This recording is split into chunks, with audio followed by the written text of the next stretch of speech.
മലയാള ചലച്ചിത്രം ബെസ്റ്റിയിലെ ഗാനങ്ങൾ പുറത്തിറക്കി.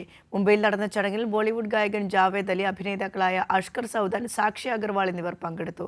ചിത്രം നാളെ തിയേറ്ററുകളിലെത്തും. മലയാള സിനിമയിലെ സുവർണ്ണകാലം ഓർമ്മിപ്പിച്ച് വീണ്ടും ഔസേപ്പച്ചൻ ഷിബു ചക്രവർത്തി കൂട്ടുകെട്ടിൽ പിറന്ന മികച്ച ഈണവും ഈരടികളുമായി ബെസ്റ്റിയിലെ പാട്ടുകളെല്ലാം ഇതിനകം സമൂഹ മാധ്യമങ്ങളിൽ തരംഗമാണ്. മുംബൈയിൽ നടന്ന ചടങ്ങിൽ ബെസ്റ്റിയിലെ നായകൻ അഷ്കർ സൗദാൻ, നായിക സാക്ഷി അഗർവാൾ, ബോളിവുഡിലെ പ്രശസ്ത ഗായകൻ ജാവേദ് അലി, ബെൻസി പ്രൊഡക്ഷൻസ് ഡയറക്ടർ ബനസീർ എന്നിവർ ചേർന്നാണ് ഗാനങ്ങൾ പുറത്തിറക്കിയത്. ജാവേദ് അലി ആലപിച്ച ഹിന്ദി കവാലി ഗാനവും ചിത്രത്തിലെ ഹൈലൈറ്റ് ആണ്.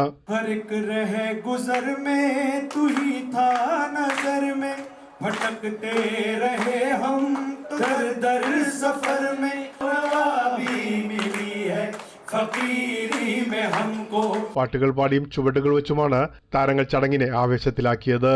സംഗീതവും ആലാപനവും മാത്രമല്ല, ഗാനചിത്രീകരണവും ഏറെ പ്രശംസ പിടിച്ചുപറ്റി. ചിത്രത്തിലെ കവാലി ഗാനം റെക്കോർഡ് ചെയ്യുമ്പോൾ വരികൾക്കൊപ്പം മനസ്സിലൂടെ കടന്നുപോയ ദൃശ്യങ്ങൾ സ്ക്രീനിൽ കാണാൻ കഴിഞ്ഞ സന്തോഷത്തിലാണ് ജാവേദ് അലി. और आई एम सो हैप्पी कि नहीं उसी तरह से ये गाना पिक्चराइज किया गया है. ബെൻസിയുടെ ബാനറിൽ രണ്ടാമത്തെ ചിത്രത്തിലാണ് അഷ്കർ അഭിനയിക്കുന്നത്. മമ്മൂട്ടിയുടെ ലുക്കുള്ള എനിക്ക് വിവാഹ കമ്പോളത്തിൽ ഡൗറിയായിട്ട് എത്ര കിട്ടുമായിരിക്കും? ലുക്കുണ്ടായിട്ട് കാര്യമില്ല, അങ്ങനെ കഴിവ് വേണം. വലിയ പ്രതീക്ഷയിലാണ് അഷ്കർ സൗദാൻ. നന്നായിട്ട് വന്നോട്ടെ. അതിന്റെ ഓഡിയോ ലോഞ്ചാണ് ബോംബെയിൽ കിട്ടിയത്. ആക്ഷനും പാട്ടുകളും നാടകീയ മുഹൂർത്തങ്ങളുമായി സസ്പെൻസ് നിറഞ്ഞ ഫാമിലി എന്റർടൈനർ ആയിരിക്കും ബെസ്റ്റി എന്നാണ് സാക്ഷി അഗർവാൾ പറയുന്നത്. ചിത്രത്തിന്റെ ഭാഗമാകാൻ കഴിഞ്ഞ ത്രില്ലിലാണ് സാക്ഷിയും. പ്രേംലാൽ, കൈലി ന്യൂസ്, മുംബൈ.